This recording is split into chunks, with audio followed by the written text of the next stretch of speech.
The Atari 2600, one of the classic retro game systems of all time. It had many classic games like Pitfall, Defender, Space Invaders, and E.T.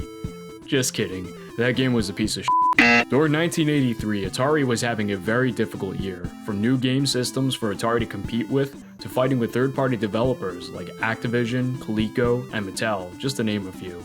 But then there were companies that made games for adults, like Mystic, which then became PlayAround. But there was one game company that made two games for Atari that were based off of two classic horror movies. Wizard Video was a movie distribution company that put out horror movies on VHS and was known for their gruesome cover art. They wanted to get into the video game market and decided to make their own video games, and what became of that was Texas Chainsaw Massacre and Halloween on Atari. Texas Chainsaw Massacre was developed by Ed Salvo from the game company Apollo and released on March 14, 1983, making it the first horror movie-based video game. You play as Leatherface, the chainsaw-wielding killer, and you go around and kill hippie girls. Yeah, hippie girls. You also have to dodge cow skulls, wheelchairs, fences, and hay. If you touch any of these objects, it paralyzes you and you cannot move for a few seconds. Unless you use the chainsaw on the object, which I find works for the most part. If you kill one of the girls, you get 1,000 points. By killing 5 girls, you get 5,000 points and a refill of gas for your chainsaw. Once you run out of gas, you get paralyzed again, the screen goes black, and a girl comes up and kicks you in the ass. Now that's gotta be the best game over screen I've ever seen. GTA's game over screen ain't got shit on the Texas Chainsaw game over screen. Now believe it or not, there was an alternate version of this game that was never released and lost for over 30 years.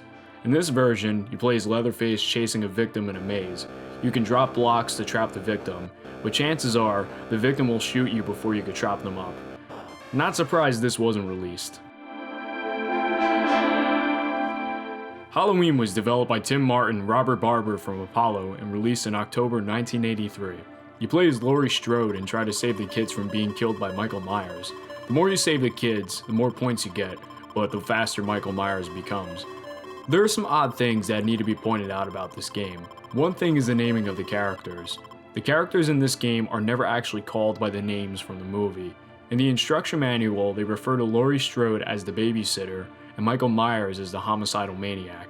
It makes you question if there was a copyright issue, but it couldn't have been because the Halloween theme is played in the game and the game's box art also uses the Halloween theatrical poster. The second thing is the game's label.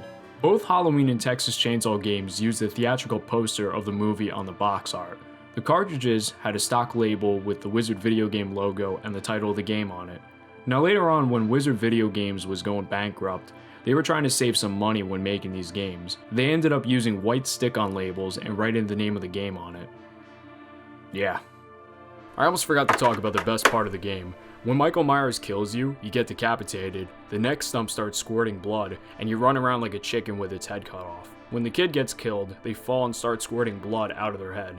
There's actually more blood in this game than there was in the actual movie, and that's just bizarre to think. Now there was supposed to be another game released by Wizard Video Games in Christmas of 1982. The game was called Flesh Gordon. This game was not based off of a horror movie, but an adult movie that parodied Flash Gordon. The programmer of the game gave Wizard Video a preview of the game. He claimed that he had more work to do with it, but Wizard Video just said, fuck it, let's go the way it is, and published an ad of it alongside Texas Chainsaw Massacre. I would go into detail of the game, but a risk factor is this video getting flagged. In the video description, there is a link to a discussion about this game on AtariAge.com.